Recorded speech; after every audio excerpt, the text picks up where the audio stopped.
Lo que comemos, pero también parte de nuestra ropa, la pasta de dientes, la crema de afeitar, el combustible de nuestros autos y hasta la estructura de nuestras casas. Todas estas cosas que consumimos a diario y cientos más provienen del campo. Ese contexto, la tierra, el sol, el agua, también son el lugar donde se gestan hermosas historias. Soy Juan Ignacio Martínez Doda, creador y conductor del podcast de Tu Vida, un espacio donde los invito a repasar pasiones en el campo y más allá del campo. Pasen y escuchen.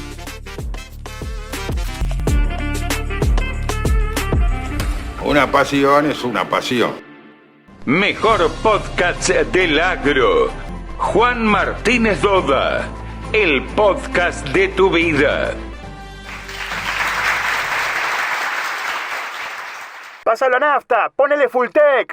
Todos los productos que aplicas funcionan mejor con Fulltech. Fulltech es el único auxiliar de aplicación que potencia y optimiza la acción de los fungicidas, herbicidas e insecticidas mientras reduce la deriva y aporta micronutrientes a los cultivos. Fulltech, tecnología full de Spraytech Fertilizantes. Una vez, siempre. Somos pioneros y especialistas en tolvas autodescargables. Nos avalan más de 90 años junto al productor agropecuario de Argentina y el mundo. Somos la pasión y el profesionalismo puestos al servicio de la innovación. Somos Cestari. Escribimos la historia.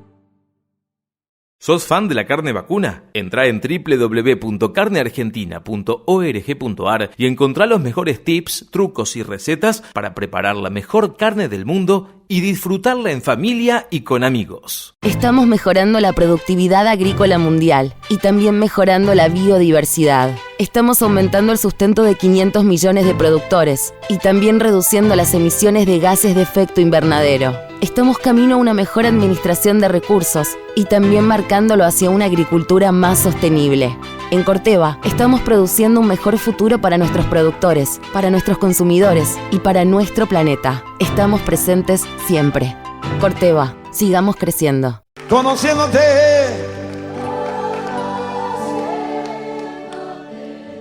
Soy el primer hermano de 5. Papá y mamá, Roberto y Susana. Papá era abogado, mamá era ama de casa. Los dos ejemplos de vida para mí. Tuve una linda infancia, normal. El caballo y yo éramos uno solo en esa época. Y bueno, fue siempre así. Fui futbolero desde siempre, hincha de Boca, socio de Boca, iba todos los domingos. Pero de chico íbamos a la cancha de River con 2 tíos míos y mi hermano. Siempre disfruté mucho del fútbol. Jugué prácticamente hasta los 50 años. Yo siempre le dije a mis hijos que les iba a dejar 2 cosas, educación y vacas. Yo tuve 5 hijos, de los 5 hijos me quedan 3. Yo fui diferente después de esto. Si yo hubiera seguido en ese tren, hubiera sido un tipo insoportable y soberbio. El presente hay que vivirlo intensamente. No estás preparado para enfrentar las desgracias que hay en la vida. Me llamaban el trompo, fruto realmente el bailar y divertirme, ¿no?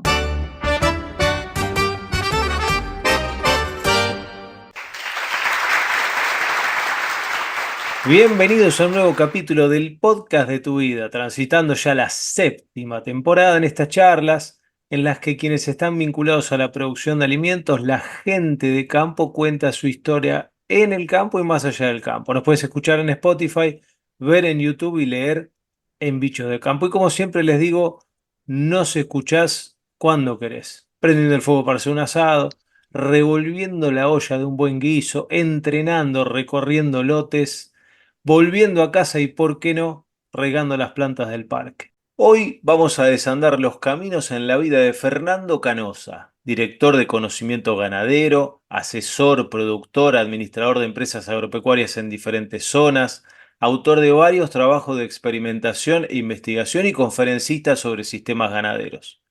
Referente del movimiento CREA, fue coordinador técnico de la Mesa de la Cadena de las Carnes entre 2015 y 2020, por citar parte de su palmarés. Podría decirse uno de los buenos y respetados referentes en la ganadería. Por acá han pasado varios ya. Pero hoy no vamos a hablar de corrales, pastoreos, ganancias de peso, precios, estrategias. Hoy le propongo, al estilo de este podcast, parar la bocha, bajarse de la camioneta y otear el horizonte, mirar hacia atrás, el camino recorrido y hacia adelante, lo que viene, sin olvidar, por supuesto, el hoy, que es fundamental para la construcción de esas bases futuras. Bueno, Fernando, bienvenido al podcast de tu vida. ¿Cómo estás? Bien, muy bien, Juan. Realmente te agradezco este espacio, es algo diferente a lo que uno está habitualmente, a lo que uno habitualmente hace, ¿no? Siempre yo tuve una beta comunicacional, que después en algún momento de la charla lo vamos a profundizar. Y bueno, entonces me parece bueno todo lo que uno pueda aportar para, más que nada para con ustedes los periodistas, que yo digo siempre que son un puente con la sociedad y bienvenido que así sea, ¿no? Bueno, gracias por la oportunidad de conocer un poco más de vos. Bueno, arranquemos por el comienzo cronológico. Viajemos imaginariamente a tu infancia. ¿Dónde te criaste? ¿Cómo estaba conformada tu familia? ¿Qué hacían tus viejos, tus padres? Bueno, yo nací allá en la década del 50. Soy el primer hermano de cinco. eh, Esto de ser el mayor no es un tema menor. Y bueno, mi papá y mamá, Roberto y Susana, papá era abogado, mamá era ama de casa. Los dos muy dedicados a la familia, muy dedicados a papá a su trabajo, los dos ejemplos de vida para mí y los dos fueron rigurosos y exigentes. Esto, por ahí, uno pues tiene recuerdos duros y lindos, pero en el correr de la vida les agradezco que hayan sido como fueron porque esto me ayudó a tener un espíritu fuertemente resiliente y a nunca bajar los brazos, ¿no? Siempre para adelante y siempre al frente, ¿no? Ujú. Bueno, esto creo que me marcó y me ayudó mucho y además a confiar en uno, ¿no? O sea, tengo una alta autoestima en el buen sentido, esto no de la soberbia, sino desde el hacer. Y bueno, y hacer, sí, siempre me gustó hacer, ¿no? Soy un tipo de acción y de concretar, no estoy para la charla, me gusta charlar también, obviamente, pero Sí, sí. no estoy para la charla de café, sino que quiero hacer y bueno, siempre de ese lugar y bueno, hay una fuerte impronta en mi hacer digamos, del sello que pusieron mis padres en mí y en todos nosotros. Mm. ¿Y qué te acordás de la infancia? Viste que es una época de la vida que a uno los recuerdos le quedan, bueno, como esos en parte que vos contabas de tu crianza por parte de tus padres, pero me refiero más a sensaciones, a olores, sabores, momentos. A ver, tuve una linda infancia normal. Yo soy nacido y criado en Buenos Aires, en Capital Federal. Me acuerdo desde mi sala de cinco y la monja que tenía en ese momento en el San Luis Gonzaga, que fue donde fui el jardín de infantes. Me acuerdo siempre porque yo siempre fui zurdo para escribir y en Mm, esa época estaba en discusión. Hay algunos que les ataban la mano, otros que los castigaban porque escribían con la zurda. Yo tuve la suerte de tener una monja que me dejó que escribiese con la zurda. Y esto me marcó porque después yo encontré quienes fueron contrariados en ese momento, ¿no? Pero nunca me voy a olvidar de esa monja, vos dirás qué pavada, pero bueno, no, fue algo no. que me acuerdo de mi sala, en ese momento se decía jardín de infantes, ¿no? Y después a partir de ahí entré en el Colegio del Salvador, o sea, tengo una educación jesuítica desde el primer día, porque mi papá era muy jesuita, era un hombre muy católico, los dos, papá y mamá, y bueno, los jesuitas me marcaron y agradezco que haya ido al colegio de los jesuitas porque parte de la impronta que tengo, cuando yo te hablaba al principio de resiliencia, de meterle para adelante, de ser concreto, condiciones de liderazgo, en fin, todas estas cuestiones tiene mucho que ver mi colegio, ¿no? Donde estuve 12 años y después me quedé 6 años trabajando.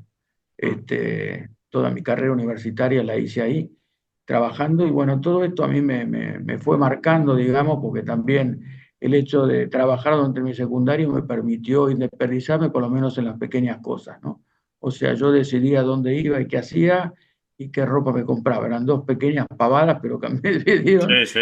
Para esa independencia época es un y no montón. tenía, Y no tenía que estar explicándole a mi papá, que era muy hincha con todo esto, a dónde vas, qué haces. No, yo iba, sacaba plata de bolsillo y otra cosa mariposa. ¿Y de qué Bueno, hacías? ¿Qué laburabas ahí en esa época en el colegio, esos años? yo empecé trabajando como en la secretaría de primaria, donde estaba la directora en ese momento del primario, era quien había sido mi maestra de primer grado.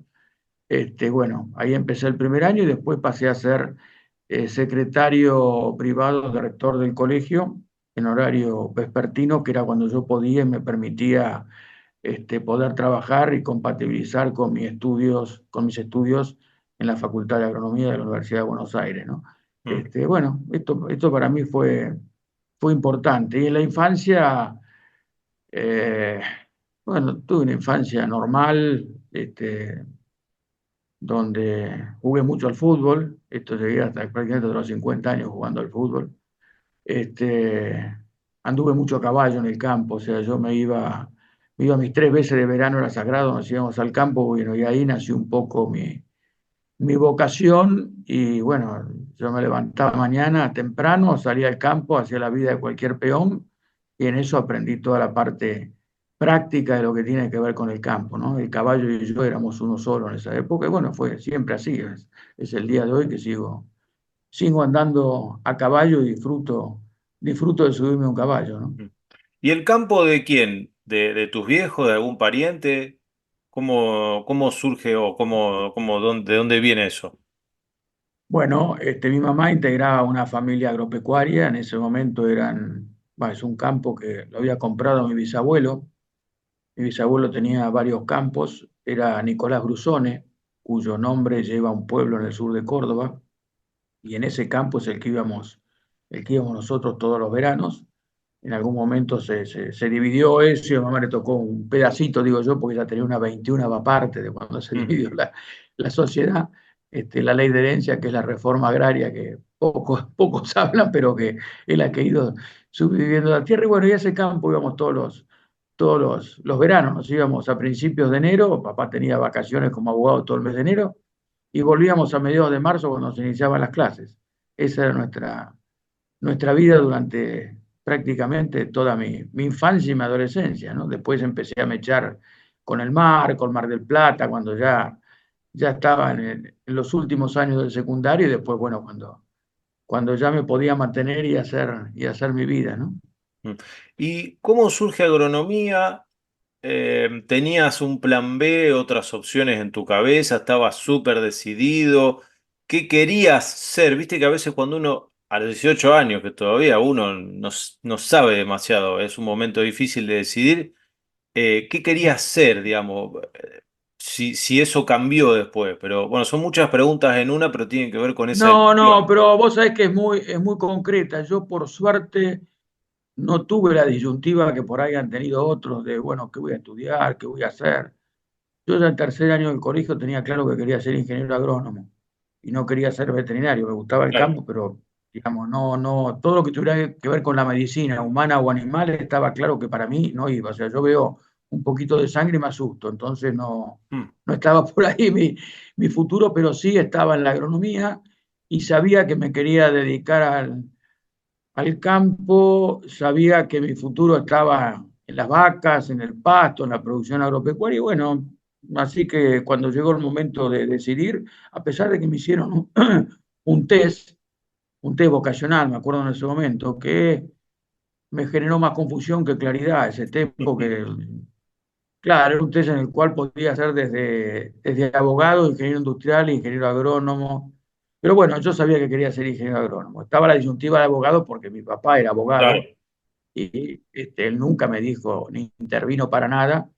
Lo único que algún día sí eso recuerdo que junto con un tío mío, cuando yo les dije que iba a hacer, me dijeron, pero ¿qué vas a hacer? Dice, vos te vas a tener que trabajar o en el Estado o en el INTA, dice que no tenés futuro. Bueno, de alguna manera me tiraron abajo mi vocación y mi carrera, los dos eran abogados, en la época que tenía que ser abogado, militar o cura, ¿no? Sí. O Bueno, médico. yo o médico, sí, sí, yo estaba tomando una carrera no tradicional. Bueno, tomé esa y fue uno de los desafíos, ¿no? Por eso nunca me olvidé de eso que me dijeron, porque dije, no, ese no es mi futuro y no estaba pensando en ese futuro. Y bueno, por suerte, lo que me fui planteando desde el punto de vista profesional y laboral se fue dando a la vida, ¿no? Mm. Me interesa preguntarte, yo leí al principio un poco todo ese, yo el palmarés, tu carrera, que es vasta, pero me interesa el comienzo, cuando, bueno, laburaste ahí en el colegio, yo, pero digo, como agrónomo, ¿cuál fue o cómo conseguiste tu primer laburo? ¿Te acordás de eso?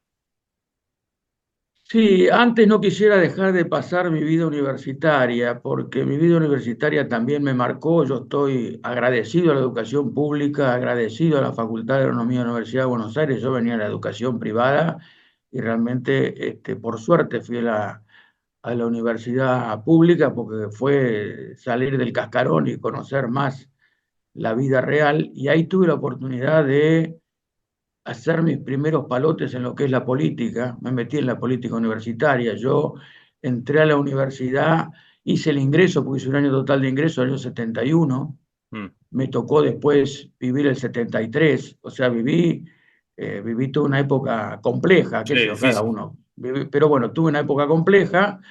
Entré en lo que fue en ese momento la agrupación universitaria de agronomía, formé parte tengo ahí todavía varios amigos que nos seguimos reuniendo todos los meses, tenemos una comida entre todos, y bueno, yo era de los más chicos, con lo cual era más apoyo que, que intervenciones en el centro de estudiantes, pero me ayudó mucho políticamente a conocer. Fue la época, digamos, del Ivanisevich, de Perón en educación. Tuve la oportunidad de estar en el directorio. Esto no sé si se puede decir o no, pero yo estuve en el rectorado de la Universidad de Buenos Aires reunido con el doctor Otalagán, no me acuerdo de ese momento, y nos recibió con un revólver arriba del escritorio. O sea, época pesada, ¿no? Época pesada. Después vino toda la época de la izquierda y bueno, pero esto me enseñó mucho en la vida, ¿no? Me marcó. Pero me fui un poco de la pregunta que vos me hiciste y me metí en la universidad. ¿Qué me habías Que preguntado? era Perdón, tu Javier. primer laburo como agrónomo, Ah, sí. ¿cómo fue? ¿Cómo llegaste ahí? Bueno, yo no estaba relacionado directamente con el campo desde el punto de vista profesional, porque ya te comentaba al principio, estaba rodeado de abogados, escribanos. Entonces, bueno, ¿qué es lo que hacía? Y yo no tenía claro que yo no quería trabajar en el Estado. Yo quería abrirme camino por mi cuenta, ejercer mi profesión en forma liberal. En ese momento el desarrollo de nuestra profesión era muy básico, muy incipiente. Por suerte estaba el movimiento CREA. Yo tuve la suerte de poder ligarme al movimiento CREA a través de compañeros que yo tenía en la facultad. Fuimos, me acuerdo que éramos estudiantes y estaba compañero mío, Ezeidy Pereda, ingeniero agrónomo también, el hijo de Eduardo Pereda, que fue presidente de la CREA, el segundo presidente que reemplazó a Pablo en su momento. Y bueno, nos invitaron a un congreso en Rosario, un congreso nacional. Ahí hice mis primeros palotes, obviamente sin ver un mango, pero para mí era todo un mundo nuevo. Y bueno, yo me recibí en diciembre del 76. Ahí di mi última materia con 23 pirulos, y, y me fui a trabajar primero con un primo mío que vivía en La Cumbre, en Córdoba, que era ingeniero agrónomo, y ahí lo ayudaba a él con unos campos que tenían Cruz del Eje, Cerrezuela, y viajaba a Santiago del Estero, donde él administraba un campo. Bueno, eso fue mi primer año. Ahí vivía en La Cumbre, San Esteban, que estaba ahí cerca de La Cumbre, pero siempre mi intención era poder ser asesor CREA. Hice el curso de asesor CREA ya en el año 77, y sobre fines del 77, quien había sido, o quien era en ese momento todavía, mi padrino de tesis en la Facultad de Agronomía, era el ingeniero Martín Weil, que era profesor de manejo y conservación de suelos, y era el asesor del CREA Guatraché, Martín. Ah. Él se iba del CREA en ese momento y me ofrece el CREA en diciembre del 77. En febrero del 78 me invitan a la primera reunión y me toman como asesor. Entonces estaba de asesor del CREA Guatraché y seguía estando en la cumbre, allá con mi primo. Bueno, ya el CREA Guatraché significó un paso gigantesco para mí, ya conocer, trabajar en un grupo que había 10 productores, un grupo realmente humanamente de primera, y fue mi primer contacto así profesional y Mm. con la realidad, ¿no? Bueno, ahí ya entré al movimiento CREA y para mí fue una escuela de aprendizaje, ¿no? O sea, la realidad, digamos, todo lo que uno había visto en la facultad, pero bueno, eh, después vino el mismo año 78, que me ofrecen también el CREA El Morro 2. El CREA El Morro 2 estaba en San Luis, en la zona de Achira, La Punilla, El Morro, donde está el Cerro El Morro. Ahí también tomé. Y bueno, entonces ya había cambiado totalmente mi realidad. Año 78, iba a los dos CREAs, por ahí, a esa época viajaba en colectivo, yo no tenía auto, viajaba en colectivo, por ahí me iba desde Río Cuarto, que era el centro del CREA El Morro 2, porque vivían ahí varios Río Cuarto, me iba a La Pampa en colectivo y volví en colectivo por la ruta 35 con la compañía TUS. Bueno, ese fue mi Ahí. primer año realmente a fondo con el laburo, que lo recuerdo con muchísimo cariño. Además, en ese año 78 también me casé, o sea, fue un año realmente de mucho, Ujú. de mucho, de muchas cuestiones nuevas, ¿no? Pero todas las disfruté y bueno, bienvenidas sean, ¿no? Mm. Te quiero preguntar por el hoy y qué es lo que más te gusta de lo que haces hoy. Viste que a veces, digamos, en nuestros laburos te toca hacer varias cosas, unas te gustan más, otras te gustan menos, pero ese día que vos decís, te levantás y decís, me toca hacer esto que me gusta mucho, decís, qué bueno, hoy va a ser un buen día. ¿Qué es lo que, de todo lo que haces hoy, qué es lo que más te gusta? A ver, tengo la suerte, y yo digo que esto es la suerte, seguramente yo lo debo haber acompañado, ¿no? Pero tengo la suerte de haber, en toda mi vida, haber hecho lo que me gusta y poder desarrollar a fondo mi profesión como ingeniero agrónomo, ¿no? Y hoy, como corolario de todo esto, tengo el placer de tener una consultora que se llama Conocimiento Ganadero, como nombraste al principio, y esto se formó un poco de la mano por conjunción de intereses con mi hijo más chico, que es ingeniero agrónomo. Y bueno, a partir de ahí después se integró también mi hijo mayor, que es ingeniero industrial. Tenemos otros socios, porque mi hijo hoy en día está trabajando en el gobierno, digamos, o sea, no está en la consultora en este momento. Pero bueno, eh, realmente me levanto todos los días con ganas de hacer lo que tengo. Una particularidad que tiene el desarrollo de mi trabajo, que yo no tengo una rutina, no es que me levanto todos los días a la misma hora, me acuesto a la misma hora, sé que dónde tengo que ir, no, todos los días son cambiantes. Hoy en día yo me dedico al asesoramiento, a la administración, a la comunicación, y bueno, hay un día igual al otro, pero sinceramente esto de no tener rutina y de poder hacer lo que me gusta son cuestiones que me marcan y de alguna manera a esta altura de mi vida sigo soñando cosas y viendo cosas que puedo hacer para adelante, y el trabajar con la gente joven realmente me ayuda un montón, ¿no? Se da una conjunción porque lo que nos está pasando es que por ahí nos buscan por el hecho que trabajamos las dos generaciones, ¿no? Hoy en día nos está pasando que estamos integrando directorios donde están los más grandes, que son de mi generación, los más chicos, que son de la edad de mis hijos, y el pasto y las vacas nos ayudan a poder congeniar estas dos generaciones, ¿no? O sea, realmente es algo que es apasionante. Sinceramente, yo siempre digo que no me va a alcanzar la vida para hacer todo lo que quiero hacer, pero bueno, bienvenido sea. Ujú. Che, y aprovecho que lo mencionás porque esa es una pregunta que a mí me gusta hacer siempre. ¿Cómo ves vos? Es una pregunta de apreciación, porque la verdad que de apreciación, pero ¿cómo ves vos ese amalgama generacional, los de tu generación, analógica, con una instrucción, con un aprendizaje y demás, y los de la generación, si querés, no sé cuánto años tiene tu hijo, pero ponele un sub 30, no importa la edad de tu hijo, pero para No, poner no, pero ahí. mis hijos es muy fácil. Mis hijos están entre los 35 y los 40 años. Ujú.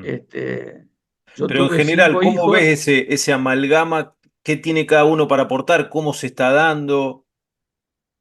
Sí, sí, está bien. Yo creo, a ver, yo tuve 5 hijos, de los 5 hijos me quedan 3, ¿no?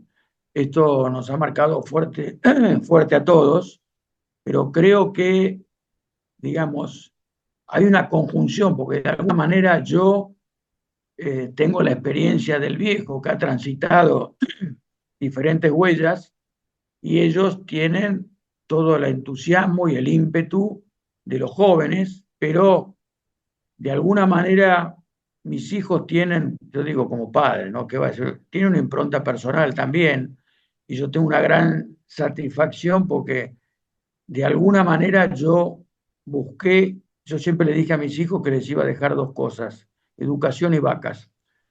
Y educación, te digo por qué, o sea, yo viví 20 años en Río Cuarto, nos fuimos a vivir ahí con mi mujer en el año 86 y volvimos en el 2006. Y ahí me tocó liderar entre 32 matrimonios la fundación de un colegio, el Colegio San Ignacio.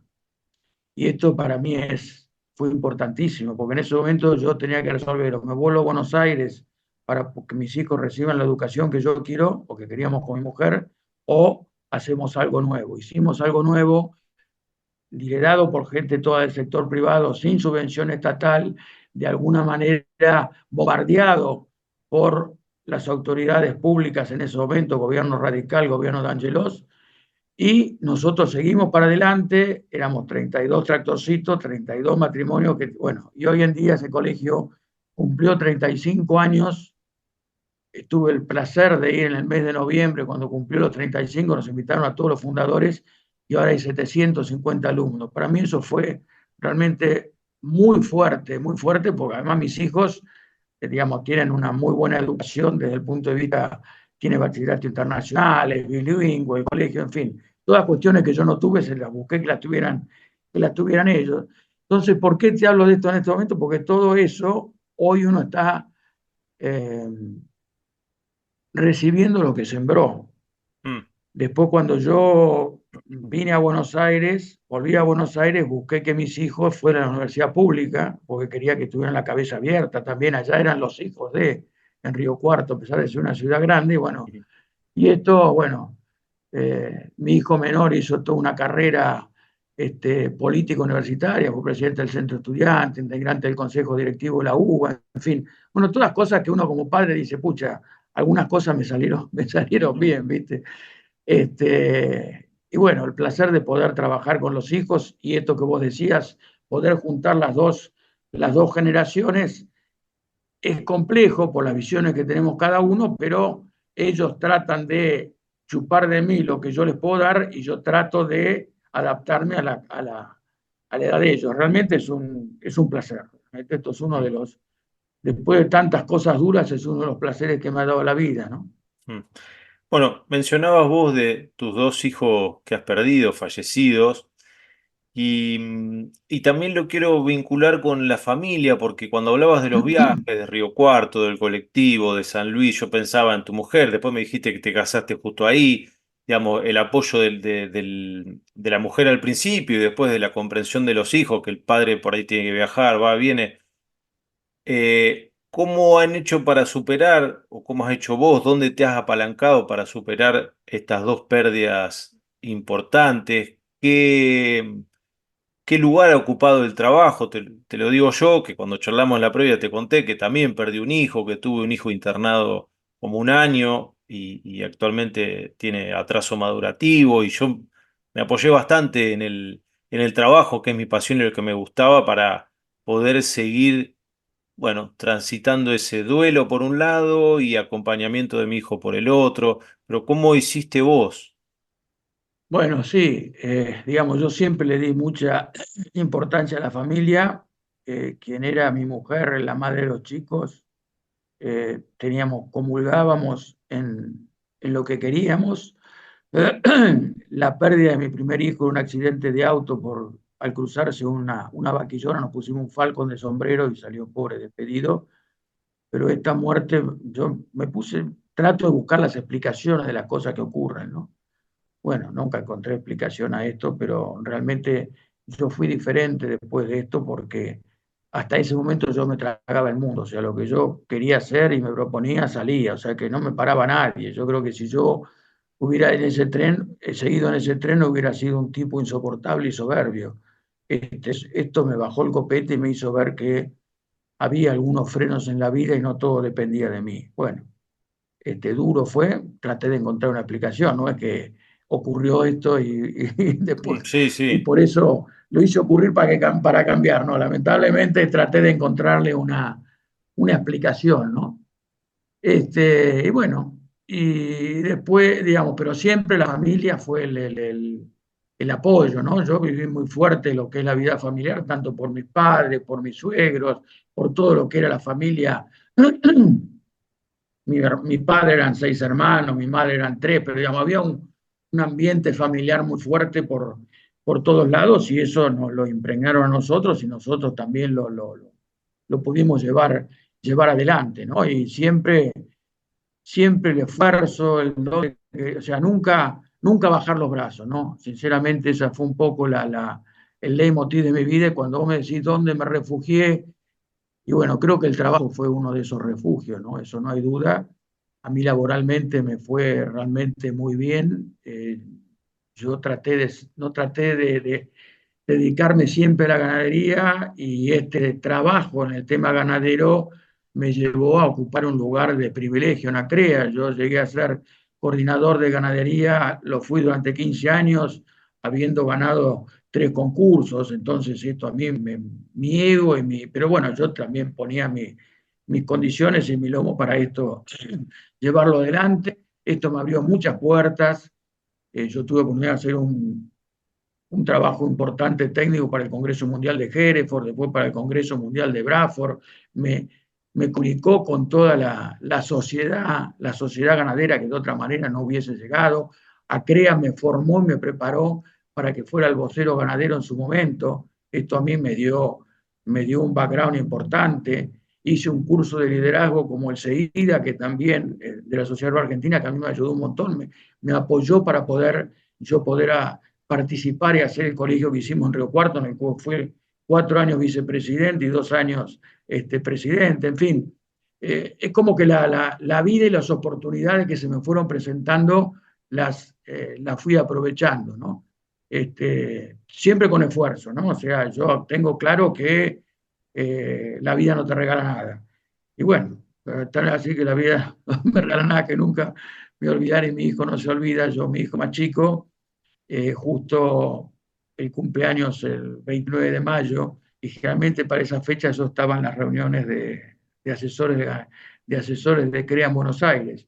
Y un año en el 19, en el 97, 96, hay un accidente de colectivo, voy yo en el colectivo en el cual iba a Río Cuarto, en ese accidente mueren 8 personas, muere delante mío una persona, bueno, y no llegué al cumpleaños de mi hijo. Yo siempre se acuerda de él, me acuerdo yo porque quedé internado en Buenos Aires, pero fueron las tantas vicisitudes y cosas que me tocó vivir en la vida, pero bueno, esto fue de lo menos complicado. Pero bueno, la vida tiene acciones, tiene momentos lindos, momentos feos, pero el balance es muy positivo y el trabajo, la familia y los amigos han sido los puntales para poder sobrepasar los momentos difíciles, ¿no? Después vino la muerte de mi segundo hijo, de Gastón, en el 2010, que él decidió irse de esta vida y bueno, también fue un momento duro, fue una bomba atómica en mi casa, ¿no? Pero bueno, es parte de las cosas que uno no elige y le tocan. Gracias, Fernando. Te quiero preguntar, dije que no iba a hacerte hablar de temas técnicos y vamos a tratar de que no, pero no quiero dejar de preguntarte una cosa que te entusiasme de la ganadería que viene y una que te, no sé si preocupe o que, no sé, una buena y una no buena, digamos. A ver, yo creo que de la ganadería que viene, digamos, estamos en un momento que yo nunca hubiera imaginado que se iba a dar un momento como este. Realmente es un momento único, irrepetible, porque se han alineado los planetas. Yo digo, por un lado hay una demanda mundial insatisfecha que vino para quedarse, y por otro lado tenemos una oportunidad de crecimiento nosotros fenomenal, y tenemos unas políticas públicas que acompañan este crecimiento de la Argentina. O sea, por eso digo que los planetas se alinearon. Venimos de 20 años donde nos dieron mucho. O sea, Argentina hoy no tiene carne porque el señor Kirchner en el 2006 se le ocurrió cerrar las exportaciones, un hecho que parecía anecdótico en ese momento, y después el señor Guillermo Moreno, que hizo todas las barbaridades que hizo para poder aumentar la oferta circunstancialmente y que hubiese carne. Por esas dos razones hoy no hay carne, no es que al lado nuestro Brasil creció un montón, Uruguay creció un montón, Paraguay, bueno, nosotros éramos los primeros de la clase y pasamos a ser el último. Bueno, entonces, esta es la parte buena de lo que viene. Yo lo que espero es que, digamos, esta oportunidad no se pierda. Creo que no se va a perder porque hoy hay un cambio de mentalidad, un cambio de época. Hoy hay un montón de gente joven metida también en el tema ganadero. Quizás no lo había en el 2002 cuando hizo lo que hizo, perdón, en el 2006 cuando hizo lo que hizo Kirchner, pero hay mucha gente, y yo avisoro que así como la década del 90 fue la década de la agricultura, es muy posible que esta década que estamos transitando sea la década de la ganadería. En aquel momento, de la mano de la tecnología y del capital, o sea, el conocimiento y el capital, hubo un cambio organizacional y fenomenal en la agricultura. Bueno, yo avisoro que esto es lo que está ocurriendo en este momento. Estas cuestiones no se ven de un día para el otro, pero quienes estamos metidos en el entramado productivo estamos viendo que hay cambios. Bueno, creo que esto seguramente, si nos volviésemos a ver de acá a 10 años, estaremos hablando de lo que pasó en la ganadería y qué es lo que dio lugar a esto, ¿no? Esto contesta un poco la parte positiva de lo que vos preguntabas, pero vos también me preguntabas cuál era la segunda parte de la ¿Qué pregunta. es lo que te Juan. preocupa o lo que no te entusiasma tanto? Si es que hay algo, capaz que hoy no lo hay. A ver, lo que a mí me preocupa más, y esto creo que es un problema de fondo, es el tema comunicacional. ¿Por qué? Porque el sector agropecuario y en particular el ganadero no es sentido como la sociedad, como un sector importante dentro de la economía, como si hoy se habla mucho de vaca muerta y tendremos que estar hablando de vaca viva, porque de exportar 200.000 toneladas, pasar a exportar 850.000 o 900, ser el primer consumidor de carne vacuna del mundo, ser el segundo consumidor después de Estados Unidos de proteína animal, habla bien de nosotros y lo que pasa es que es como un bien propio, ya es como que lo sentimos como propio y no nos damos cuenta que todo esto se tiene que construir día a día. No es que la carne brota de la góndola y todos los argentinos van a tener carne disponible toda la vida porque sí y regalada, ¿no? Esto es parte de la generación de riqueza. Pensemos que la hacienda va desde Jujuy hasta Tierra del Fuego, desde la cordillera al Atlántico. Entonces tenemos vacas distribuidas en todo el país. Esto genera riqueza porque los frigoríficos también están distribuidos en todo el país. Esto no es una actividad del conurbano, que son las que tienen mayor exposición pública, no es una industria automotriz, una industria textil, metalmecánica, que están en los grandes urbanos, sino que está distribuida en todo el país. Pero cuando decimos que podemos, si crecemos, podemos generar 200.000 puestos de trabajo, podemos generar 10.000 millones de dólares en total, en vez de los 3.000 o 4.000 que estamos generando ahora, bueno, somos una industria y una cadena importante. Bueno, me preocupa que la parte comunicacional de todo esto, ¿no? Yo siempre digo que el sector agropecuario debería dejar de tener un suplemento los sábados y un programa los sábados a la mañana por diferentes radios y pasar a estar en boca de todos los periodistas de los grandes medios. ¿Por qué lo digo esto? Porque en la medida que cualquier sector económico sea reconocido por la sociedad, eso también está en el hacer, en el decir y en el hacer de quienes ejercen las políticas públicas, concretamente la política. Entonces, si vos no estás en la agenda de ellos, es como que no nos tienen en cuenta y el sector no es tenido en cuenta. Esto pasa, digamos. Entonces creo que ahí hay un déficit nuestro en tratar de generar cada vez más vasos comunicantes con la sociedad, como para que el sector agropecuario, que es la base de la economía argentina, sea reconocido por el resto de la sociedad. Pero bueno, esto es un trabajo que lleva años, que lleva tiempo. Yo nunca me voy a olvidar que cuando a mí me tocó ser coordinador nacional de ganadería de la CREA, una de las cosas que yo propuse es que tuviéramos visibilidad los ganaderos y que comunicásemos. ¿Sabes? Cuando me nombran vocero, me hacen hacer cursos de media training, o sea, oratorio y demás, todo esto me ayudan a formarme y bueno, y esto organizamos congresos de cría en Santa Fe, después de Invernada en Rosario, después el primer congreso por internet en Santiago del Estero. Bueno, todo esto fue motivo de algo que, bueno, fíjate que esto empezó en la década de los primeros años de este siglo y todavía seguimos y hace falta hacer más, ¿no? Me parece que esto es parte, digamos, tenemos que internalizarlo, el sector agropecuario y el sector ganadero en particular, para que la gente nos reconozca como generador de riqueza y de mano de obra, ¿no? Bueno, vos fuiste fundador de un colegio, bueno, con otros padres, ¿no? Como me contaba hace un rato, y yo a veces siento que desde los colegios podría contarse un poco más que no se cuenta, porque es una época en la que a uno las cosas le quedan bastante arraigadas. Después, ese niño puede ser abogado, médico, lo que sea, pero le va a quedar algo de, che, pero a mí, cuando se digan cosas de lo que sucede en el campo, poner que contamina esto, lo otro, todas esas cosas, le va a quedar algo de, che, pero a mí me enseñaron esto otro. Cuanto menos le va a quedar la duda. Después cada uno es un ser libre y va por los caminos que quiera cuando va creciendo. Pero los colegios sería un buen espacio para contar, para contar un poco más, me parece a mí. Sí, sí, sí, a ver, coincido plenamente con lo que vos decís y creo que uno de los grandes déficits, y ayer esto no sé con quién lo hablaba también, que tenemos es justamente en el sistema educativo. Vos has ido al colegio, yo he ido al colegio, digamos, no es parte de la currícula de cualquier colegio el contar y explicar lo que significa el sector productor de alimentos en la Argentina. No está en la agenda educativa esto. Es como que la agenda educativa sale de los grandes centros urbanos donde nosotros, me siento parte de la cadena agropecuaria, no estamos incluidos.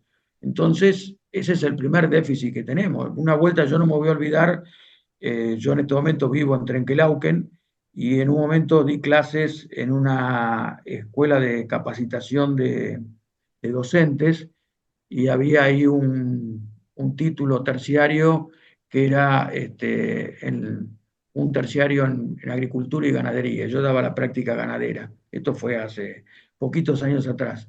Y un día la directora de este instituto, que es un instituto público, me llama y me dice, hablando con ella, primero no entendía cómo yo, con la trayectoria que tenía, me había puesto a dar estas clases. Y digo, mirá, porque tengo que entregar algo de todo lo que he recibido y ustedes me dieron esta oportunidad y bueno, a mí no me cuesta mucho explicar, no lo hago por la plata, sino por lo que puedo realmente transmitir. Pero bueno, dicho esto anecdótico, esta mujer me dice, yo en el año 2008 tuve que pedir que me llevaran a ver lo que era un cultivo de soja, pero no sabía qué era.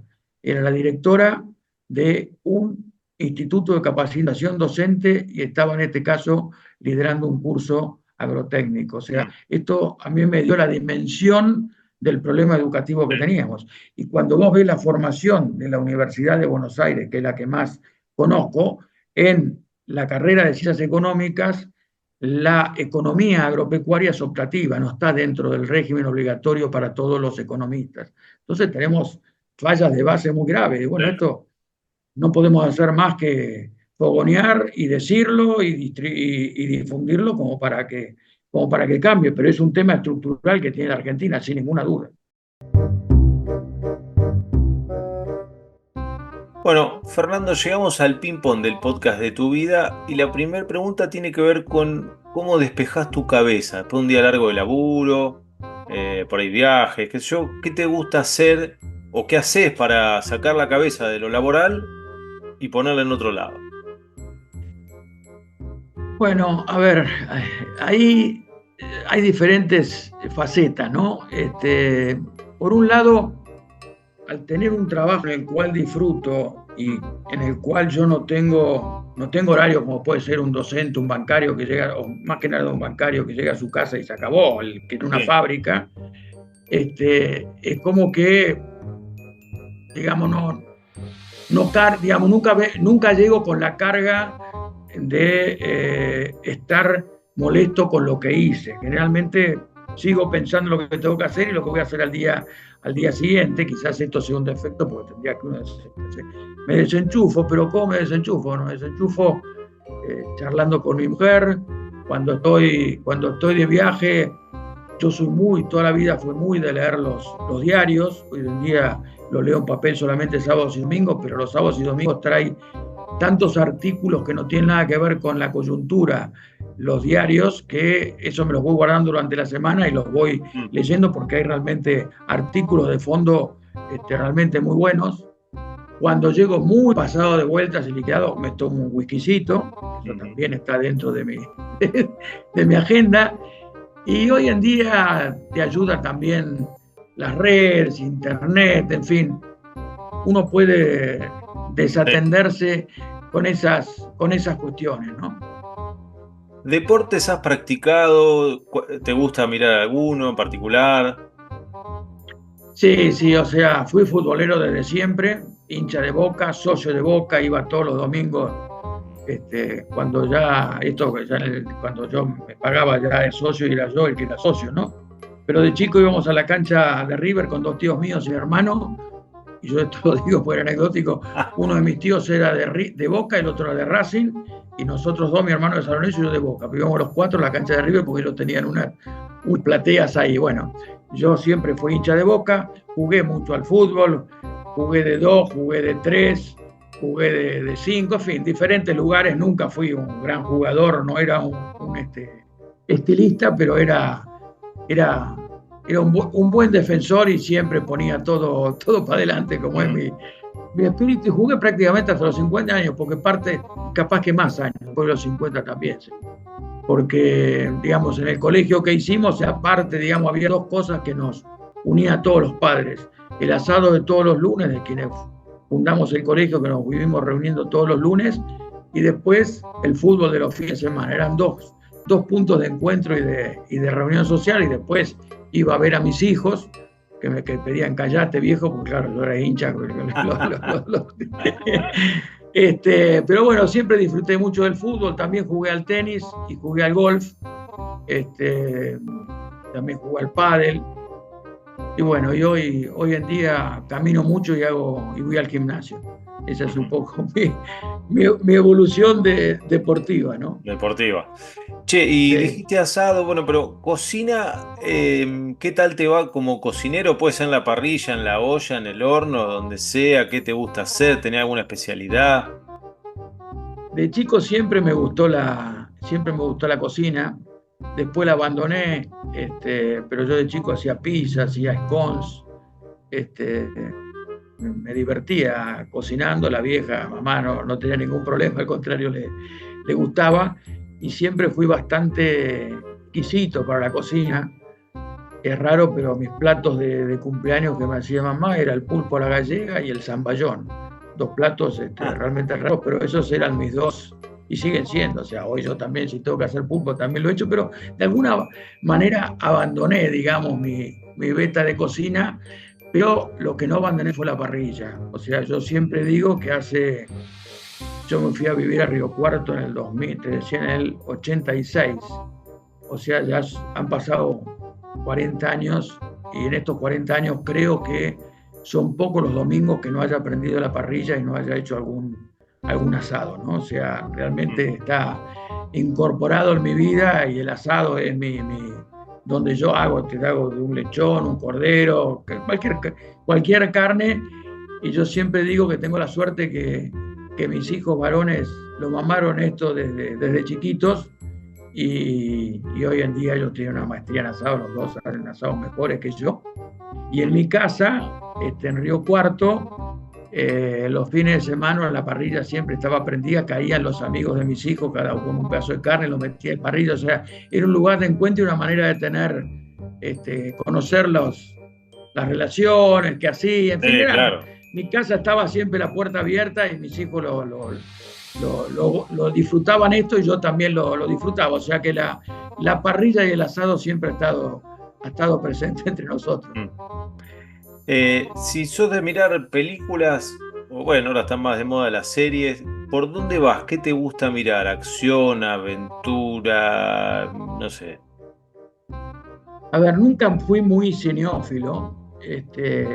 Realmente me cuesta estar un par de horas sentado frente a una pantalla o un televisor. Esto quizás por mi hiperactividad, pero en general me gusta el cine. He ido al cine, sí. Me gustan las películas entretenidas, de acción, comedia. No me gusta ese cine complicado. No soy para ir al cine y tener que sea tan abstracto que me tengo que ir pensando a ver qué es lo que quiso decir. No, para mí el cine es un lugar de distensión o sea, me gustan películas sonzas o boludas. No me interesa me gusta más el cine de acción, inclusive comedia, romántica, no me importa, digamos, en ese sentido no colisiono con mi mujer porque no tengo problema de ir a ver cualquier cosa en la medida en que no sea demasiado complicado. No me ha dado por las series, he sido siempre muy poco televisivo, yo siempre, y todo, digamos, hasta los 18 años no hubo televisión en mi casa, porque era un poco una norma, digamos. En mi casa nunca se comió con televisor, ni se almorzó, ni se cenó con televisor, porque era, digamos, nos sentábamos en la mesa para charlar y dialogar y ver lo que había pasado. Y bueno, esto de alguna manera lo tengo internalizado. Y bueno, por ahí veo programas de televisión, llega la tardecita y me pongo a ver un noticiero, lo veo a Diego Sigman porque me resulta un buen profesional, veo TN o veo La Nación Más, por ahí alguna cuestión así del momento, pero no soy muy de estar frente a las pantallas, ¿no? ¿Y música qué te gusta escuchar? Si tenés algo que estés escuchando más ahora. En mi casa mi viejo era muy folclorista y tengo un hermano guitarrista que es el que me sigue a mí. En fin, había siempre mucho folclore y desde esa época me gustan mucho los salsaleros. Después yo no fui demasiado folclorista como te digo, hermano, compadre, pero siempre me gustó la música y más bien me gustó la música romántica, Frank Sinatra, Roberto Carlos. Me gustaba mucho en mi época Pintura Fresca, La Joven Guardia. En fin, me gusta mucho bailar.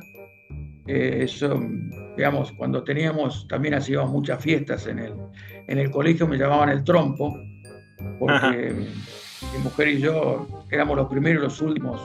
Y realmente cuando hay una fiesta, un casamiento, qué sé yo, soy de los que más baila y de los últimos que se van, ¿no? Disfruto realmente el bailar y divertirme, ¿no? Está bueno. Luego las últimas dos que tienen que ver con proponerte viajes imaginarios en el tiempo. Uno tiene que ver con si pudieses subirte al DeLorean, el auto ese de Volver al Futuro, y pudieses elegir un momento para ir un ratito y volver, ¿a dónde te gustaría ir? ¿A qué momento? Pues un momento histórico, un momento en tu propia vida. Y yo te diría que momentos históricos, diría, por un lado, volver a vivir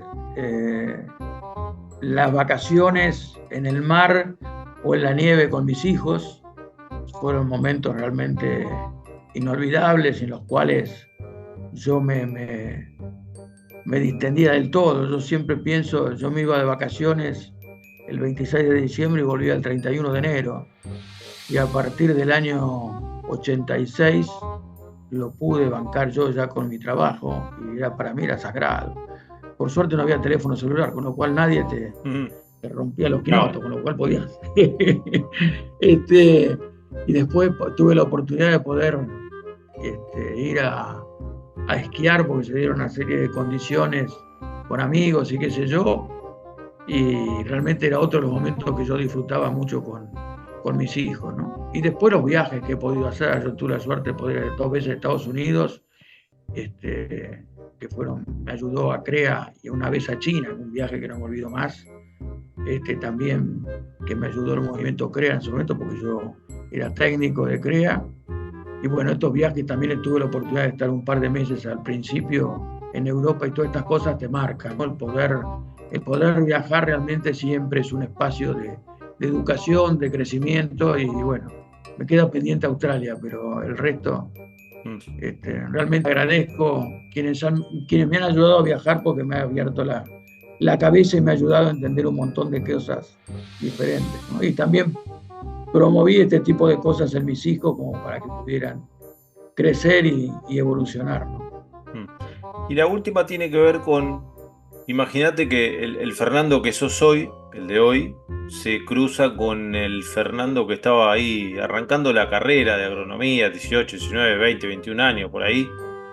¿Qué crees que le podría decir al pasar como para, no sé, ayudarlo a allanar el camino o lo que sea?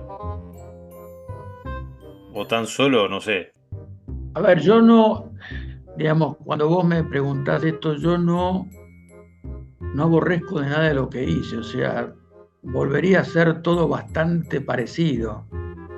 Quizás el tema es que uno debería estar preparado, pero no sé si esto es posible, que la vida no es todo lineal y color de rosa, sino que hay muchos imprevistos para los cuales uno no está preparado, y de golpe tenés que hacerte. O sea, uno no está preparado para ser padre, pero bueno, tenés el modelo de los tuyos que ayuda, pero no estás preparado para enfrentar las desgracias que hay en la vida. Yo, aparte de lo que te conté, tuve 2 íntimos amigos, uno a los 20 años y otro a los 50, que fallecieron. Mi padre, que falleció en mi casa cuando le invité por primera vez a un veraneo en Cariló, el primer año que yo podía bancarme una vacación, más sumado lo que te comenté antes de los hijos, que eso fue lo más grave. Bueno, pero son todas cuestiones que uno no está preparado. Sí está, o sea, yo agradezco que me hayan inculcado el siempre ir para adelante, no aflojar y ser resiliente. Creo que esto sí, tanto el colegio como mi viejo me prepararon para esto. Pero son cuestiones difíciles que yo he tratado, ojalá que a mis hijos no les pase en el futuro nada de muchas de las cosas que uno le ha tocado vivir, pero uno ha tratado también de metérselas. Pero bueno, ¿qué quiero decirte con todo esto? Que hay que estar alerta y pensar que la vida no es color de rosa, sino que hay infortunios que uno no maneja, pero que lamentablemente llegan, ¿no? Y uno después no lo piensa todos los días, pero está metido en la psiquis de uno, cuándo me tocará la próxima, ¿no? Entonces, desde ese lugar, el presente hay que vivirlo intensamente y no perder un solo minuto, porque no sabes o cuándo te cortan el cable de arriba a vos, o cuándo aparece algún hecho desgraciado que te ponga de vuelta a prueba. Entonces, hoy en día me importa un pito, y yo me llamo, mis amigos me cargan porque por ahí organizan un asado o algo, uno en algún campo. Bueno, yo salgo, la otra vuelta me decían que yo iba, y sí, yo voy porque, digamos, ¿cuándo vendrá oportunidad? Nosotros tenemos, ahora que no tiene nada que ver con tu pregunta, nosotros tenemos 2 grupos de amigos, uno de compañeros del colegio. Con un grupo nos reunimos todos los meses el primer martes, y después tenemos un Zoom con el grupo más íntimo, donde todos los sábados a las 7 de la tarde nos juntamos. Esto fue a partir de la pandemia. Y esto lo seguimos haciendo, y después nos juntamos un par de veces por año, todos en alguna casa, en algún campo, y pasamos 2 o 3 días juntos, y esto es parte que no se negocia, lo voy a seguir haciendo porque es parte de la vida y de lo que quiero y lo que hemos logrado. Somos todos compañeros del colegio. Y después hay otro grupo de la facultad que nos juntamos a cenar todos los primeros lunes. Y hay otro grupo de amigos ganaderos que se ha formado ahora ya de grandes, que venimos ahora de Totoral, estar hace 15 días, 55, veterinarios, agrónomos, todos provenientes del sector privado, estar 3 días también. Bueno, yo a estas cosas le doy mucha importancia porque son las que ayudan también a vivir, y después el hecho de poder tomarme los días que sea y encontrarme con mis hijos y mis nietos. Los nietos son lo más, o sea, es parte de la vida, y poder tener los 6 nietos que tengo y poder encontrarme con ellos, verlos, charlar, y bueno, todo esto es parte de las partes lindas de la vida, ¿no? Bueno, Fernando, te agradezco enormemente que hayas abierto las tranqueras de tu vida para charlar un poco, bueno, como yo les planteo acá en el podcast de tu vida, así que muchas gracias. Bueno, gracias a vos, y lindo este espacio, y ojalá que alguien que lo escuche le sirva para poder rectificar o profundizar lo que está haciendo. Bueno, gran abrazo. Igualmente, che, que andes bien. Chau, chau. Un abrazo.